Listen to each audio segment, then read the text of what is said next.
Hello viewer, this is Krishna sir. In this video, I am going to solve all the 6 bits of exercise 2.1 from the NCERT textbook. So in the earlier video, I have given you introduction to polynomial. I have explained you the definition of polynomial, what is a zero of a polynomial and what are the different types of polynomial. So let us continue from where we left. So let us solve all the 6 bits of exercise 2.1.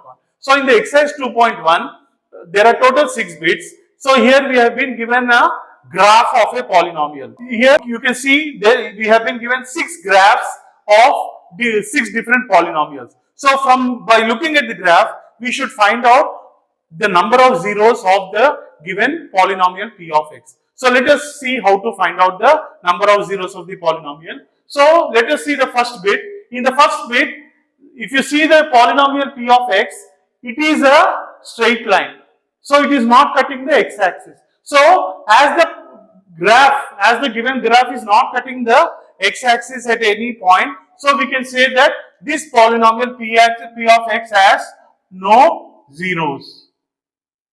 So the number of zeros of this polynomial p of x are 0. So this polynomial has no zeros. Now let us come to the second graph. If you see in the second bit, the graph of the polynomial p of x is cutting the x-axis at exactly one point.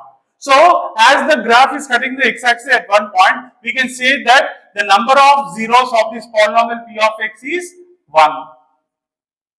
Now let us see the third bit. In the third bit, if you observe, the graph of the polynomial p of x is cutting the x-axis at 3 different places, 1, 2 and 3. So as the graph of the given polynomial is cutting the x-axis at 3 different points, we can say that the number of zeros of the polynomial p of x in this case is 3. Like this, in the same way, let us solve the fourth bit. In the fourth bit, if you observe, the graph of the polynomial p of x, so this is the graph of the polynomial p of x, it is cutting the x-axis at exactly 2 points. So we can say that the number of zeros of this polynomial p of x is 2. Now let us see the fifth bit. In the fifth bit, if you observe, the graph of the given polynomial p of x is cutting the x-axis at 4 different places, 1, 2, 3 and 4. So we can say that the number of zeros of the polynomial p of x in this case is 4. In the same way, let us solve the sixth bit.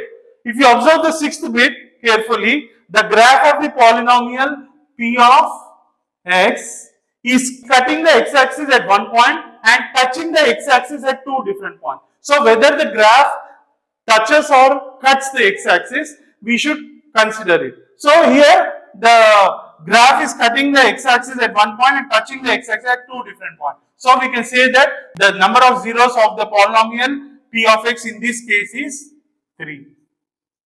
So this is how these kind of problems should be solved. So whenever you are given a graph, first you check where the graph is cutting the x-axis. So the x coordinate of the point where the graph is cutting the x-axis, that x coordinate will give you the 0 of the polynomial. So if the graph cuts the x-axis at 2 different places, then the polynomial will have 2 zeros, and if the graph cuts the x-axis 3 times, then it will have the number of zeros as 3. So depending upon the number of places where the graph cuts the x-axis, the zeros of the polynomials will be determined.